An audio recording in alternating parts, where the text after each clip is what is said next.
बिस्मिल्लाहिर्रहमानिर्रहीम। अस्सलाम वालेकुम प्यारे दोस्तों, मैं हूं अतीक अहमद और आप देख रहे हैं मेरा यूट्यूब चैनल नॉलेज न्यूज़। इस वीडियो में हम आपको खोजी कुत्तों का फ्रॉड और उसके बारे में साइंसी हकीकत से आगाह करेंगे।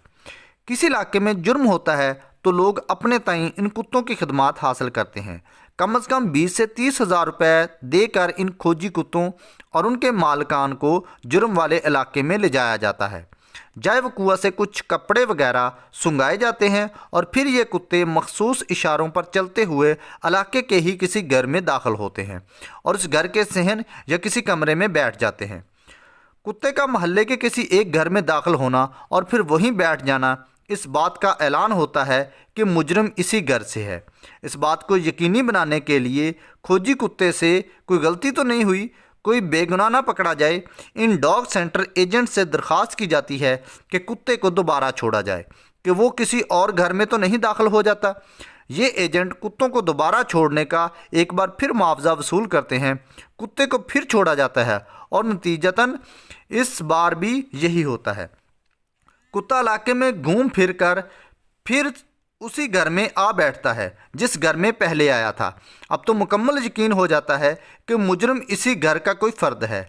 इस घर से किसी ऐसे नौजवान को पकड़ा जाता है जिसकी इलाके में मशहूरी कुछ अच्छी नहीं होती और मुद्दई और अहले इलाका अक्सर वहीं उसकी फेंटी लगाना शुरू कर देते हैं। कुत्तों का ये फ्रॉड है क्या और उन्हें किस तरह एक मखसूस घर में पहुंचाकर बिठाया जाता है, इस पर बाद में बात करते हैं। पहले ये बता दूं कि इन जासूस कुत्तों के नाम पर पकड़े गए मुल्ज़िम को अदालत मुल्ज़िम नहीं मानती। इन जासूस कुत्तों की शहादत वगैरह की कोई कानूनी हैसियत नहीं है। सुप्रीम कोर्ट अक्टूबर 2016 में जासूस कुत्तों के नाम पर चल रहे इस कारोबार पर पाबंदी लगा चुकी है। मतलब ये कि ये डॉग सेंटर्स वाले बज़ाते खुद कानून शिकन और मुजरिम हैं। ये खोजी कुत्ते किस तरह काम करते हैं और किस तरह एक मखसूस घर में जाकर बैठ जाते हैं, आइए देखते हैं। होता कुछ यूँ है कि इन डॉग सेंटर्स के मालकान राब्ता करने पर मुतासरा ख़ानदान से जुर्म की तफसीलात पूछते हैं। साथ ये भी पूछते हैं कि आपको अपने इलाके में जिन चंद लोगों पर शक है उनके नाम और घरों के पते बता दें। ये नाम और पते बताने पर वो उन घरों की पहले ही रेकी कर लेते हैं और एक घर को मुंतखब कर लेते हैं जिसका कि ज़्यादातर मुद्दई को पता नहीं होता। इस गैंग के लोग आपस में तय कर लेते हैं कि कुत्ते को उसी घर में लाना है। मुद्दई को किसी पर शक ना भी हो तो ये गैंग वाले बातों ही बातों में अहले इलाका से कुछ ऐसे घर वालों की तफसीलात ले लेते हैं जिनके मोहल्ले में मशहूरी कुछ अच्छी नहीं होती। गरीब होते हैं वो ये घर पहले ही देख लेते हैं और फिर अपने कुत्तों को उन्हीं में से किसी एक घर में ला बिठाते हैं। कार्रवाई डालने का आगाज़ कुछ यूँ होता है कि कुत्ते को जाए वकुआ से मट्टी और कपड़े सुंगाए जाते हैं। उसके बाद कार्रवाई अमल में लाई जाती है। ट्रेनर कुत्ते की लंबी रस्सी अपने हाथ में लेता है, फिर कुत्ता मुजरम पकड़ने निकल खड़ा होता है। ये सुधाए हुए कुत्ते मखसूस लफ्ज़ पर दाएं बाएं मुड़ते हैं। एक मखसूस लफ्ज़ बोला जाता है और कुत्ता सीधा चलता है और इसी तरह एक मखसूस लफ्ज़ बोलने पर कुत्ता वहीं बैठ जाता है। ये मखसूस अल्फाज हैं क्या? काम करो के अल्फाज पे ये कुत्ता सीधा चलता है। चेक करो के अल्फाज बोलने पर यह कुत्ता दाएं मुड़ता है। दोबारा चेक करो के अल्फाज पर यह कुत्ता बाएं मुड़ता है और फाइनल करो या तलाश करो के अल्फाज बोलने पर यह कुत्ता जहां होता है वहीं बैठ जाता है। इसका मतलब ये है कि ऊपर दिए गए अल्फाज इन खोजी कुत्तों के लिए स्टीयरिंग का काम करते हैं। आपके इलाके में भी इस तरह की कोई फनकार पार्टी आई हुई हो तो आप उस कुत्ते की रस्सी पकड़कर खुद ये तजर्बा कर सकते हैं।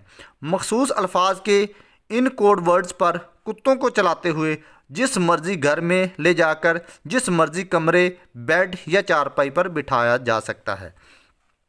अपने खोजी कुत्ते को एक मखसूस घर में पहुंचाकर ये डॉग सेंटर मालकान तो अपना मुआवजा वसूल करते हैं और रफू चक्कर हो जाते हैं, लेकिन बाद में इस ट्रेस शुदा घर के लोगों को अहले इलाका के जिस तशद्दुद और नफ़रत का सामना करना पड़ता है वो नाकाबिले बयान है।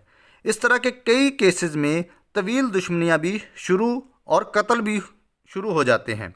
कानून के बारे में तो आपने जान लिया कि वो कहता है कि इन कुत्तों की शहादत कोई हैसियत नहीं रखती।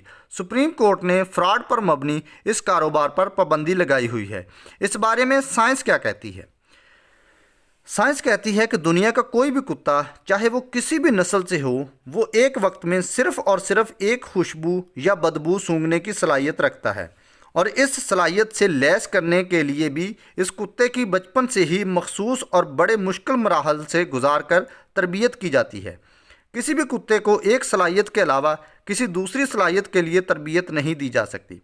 पाकिस्तान समेत दुनिया भर में जासूस कुत्ते जिन मकासद के लिए ज़्यादा इस्तेमाल किए जाते हैं वो मनशियात, बारूद या लाश की खुशबू या बदबू सूंघकर पता चलाना होता है। जिस कुत्ते को मनशियात या बारूद की बू सूंघने की ट्रेनिंग हासिल होती है वो लाश की बू नहीं सूंघ सकता। मतलब ये कि एक कुत्ते के पास एक ही महारत होती है, कुत्ते के ज़रिए चोरों और डाकुओं वगैरह को पकड़ना। फिल्मी कहानियों में तो हो सकता है, इनका हकीकत से कोई ताल्लुक नहीं। सो दोस्तों, इसी के साथ हमारी वीडियो अपने इख्तिताम को पहुंचती है। उम्मीद करता हूं कि आपको ये वीडियो बहुत ज़्यादा पसंद आई होगी। पसंद आने की सूरत में वीडियो को लाइक करें और इसे दोस्तों के साथ शेयर करें। मज़ीद ऐसी इंटरेस्टिंग और साइंसी वीडियोज़ देखने के लिए हमारा चैनल नॉलेज न्यूज़ सब्सक्राइब करें और बेल आइकन पर ज़रूर क्लिक करें।